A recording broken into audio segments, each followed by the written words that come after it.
ഇന്ന് തന്നെ ഡൗൺലോഡ് ചെയ്യൂ. കാണൂ നിങ്ങളുടെ ഫേവറേറ്റ് ഷോസ്. ഇനി എനിക്കിത് താങ്ങാനാവില്ല. എല്ലാ കുറ്റങ്ങളും ഏറ്റുപറഞ്ഞ് ഞാൻ സറണ്ടർ ആവാൻ പോവുക. ഇതിനി എനിക്ക് നീട്ടിക്കൊണ്ടു പോകാനാവില്ല. എടാ, ശിവൻ കളിക്കാൻ അറിയാവുന്നവനാ. അവന്റെ അച്ഛൻ അതിനേക്കാൾ തന്റെ ഇടമുള്ളവനാ. രണ്ടുപേരും ഏതറ്റം വരെ പോകുമെന്ന് അളന്ന് തിട്ടപ്പെടുത്തിയിട്ടാ ഈ യോഹന്നാൻ ഇവിടെ ഇരിക്കുന്നത്. രണ്ടുപേരും ചെറിയ ബോംബിൽ പൊട്ടിത്തീരുന്നവരല്ല. ആറ്റം ബോംബുണ്ടോ എന്റെ മോന്റെ കയ്യിൽ? ഉണ്ടോ?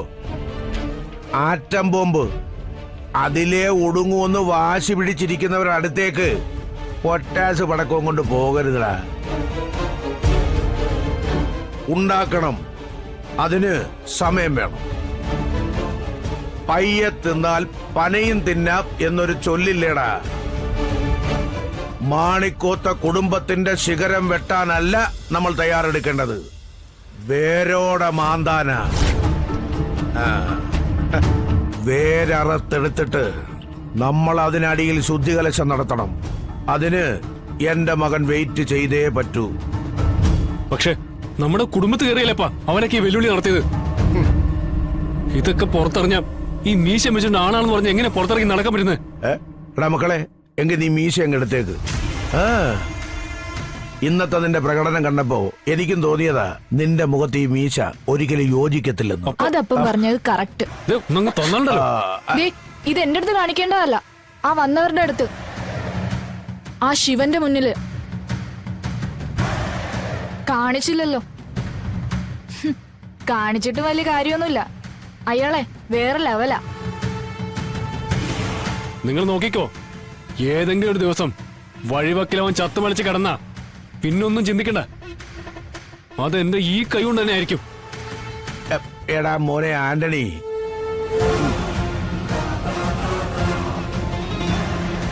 ഇടാ നീ എന്റെ മകൻ തന്നെയാണോടാ? അപ്പ എന്റെ ഒരു ബുദ്ധിയും നിനക്ക് കിട്ടിയിട്ടില്ലെന്ന് മാത്രമല്ല, ഞാൻ സഞ്ചരിച്ച വഴിയിലൂടെ നിനക്ക് സഞ്ചരിക്കാനും പറ്റുന്നില്ല. ഇന്നലെ വരെ യോഹന്നാൻ കളിച്ച കളിയല്ല ഇനി കളിക്കാൻ പോകുന്നത്. തന്ത്രവും കുതന്ത്രവും അതിനൊപ്പം ഒളിപ്പോരും കൂടി ചേർന്നാൽ എന്തായിരിക്കും സംഭവിക്കുന്നത്?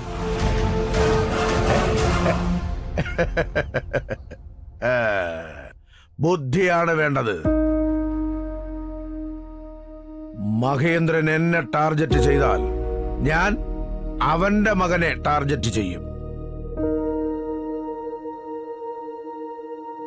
ആയുധം കൊണ്ടല്ല, ബുദ്ധി കൊണ്ട്.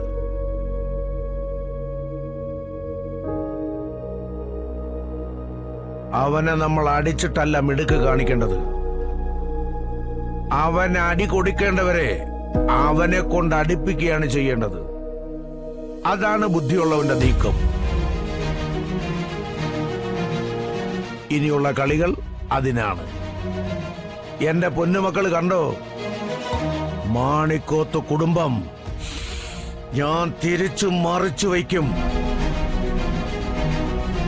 ഒരു കൂട്ടബലി അവിടെ ഉടനെ നടക്കും.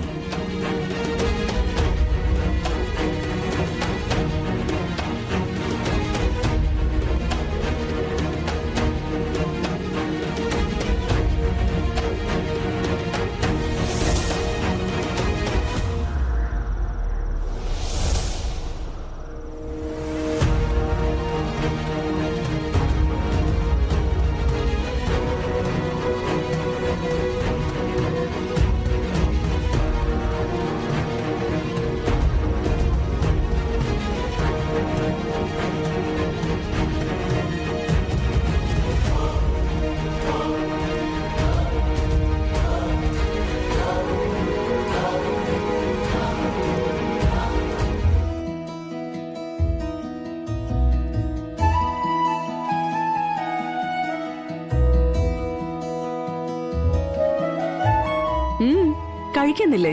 അല്ല, ശാരദാമ്മയ്ക്ക് വാരിത്തരാൻ വല്ല ഉദ്ദേശം ഉണ്ടോന്ന് അറിയാൻ വേണ്ടി ഇരുന്നതാ. അമ്പടിക്കേമി, അങ്ങനെ ഒരു ഉദ്ദേശവും ഇല്ല. ദിവസവും വാരി തന്നാലേ ശരീരത്തിന് പിടിക്കൂല. കുട്ടികളാവുമ്പോ സ്വന്തമായിട്ട് വാരി കഴിച്ച് തന്നെ വളരണം. മോള് കഴിക്ക്. അപ്പോ ഞാൻ തന്നെ കഴിക്കണല്ലേ? അങ്ങനെയാ വേണ്ടത്. കഴിച്ചോ. മിടുക്കി. ഈ ഗോപാലേട്ടൻ ഇത് എവിടെ പോയിരിക്ക? രാത്രിയായാലും വീട്ടിൽ വരൂല. എവിടെ കറങ്ങി തിരിഞ്ഞ് നടക്കുവാണോ?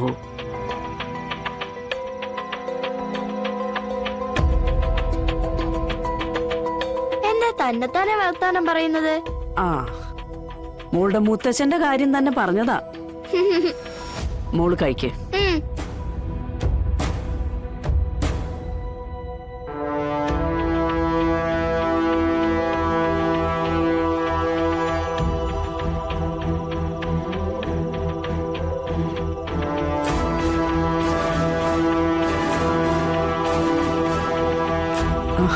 ഇവിടെ ഇരിപ്പുണ്ടോ?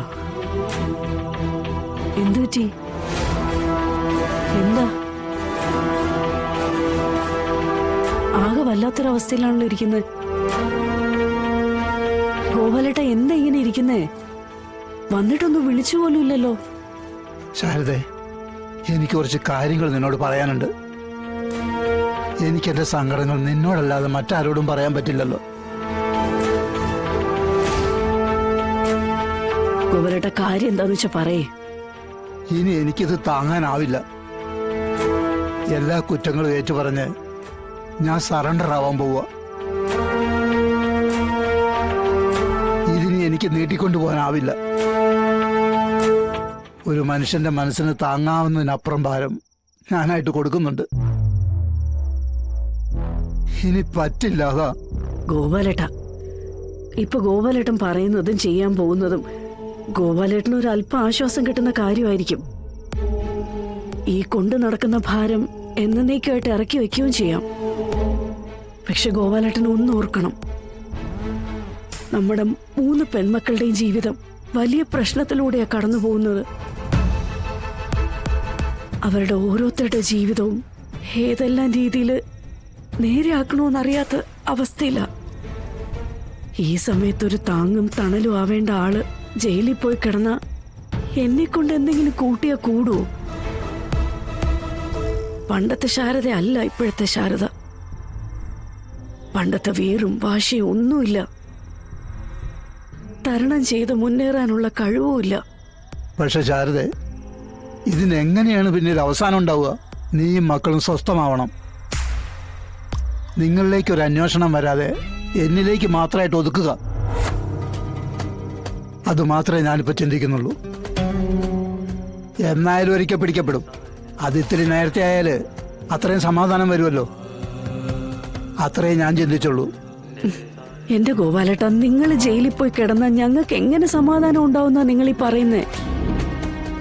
ഒറ്റയ്ക്കാക്കി പോകാൻ എളുപ്പ. ആ, അത് മുമ്പ് നിങ്ങൾ ചെയ്തിട്ടുള്ള കാര്യമാണല്ലോ. പക്ഷെ അന്നത്തെ അവസ്ഥ അല്ല ഗോപാലേട്ട ഇന്ന്.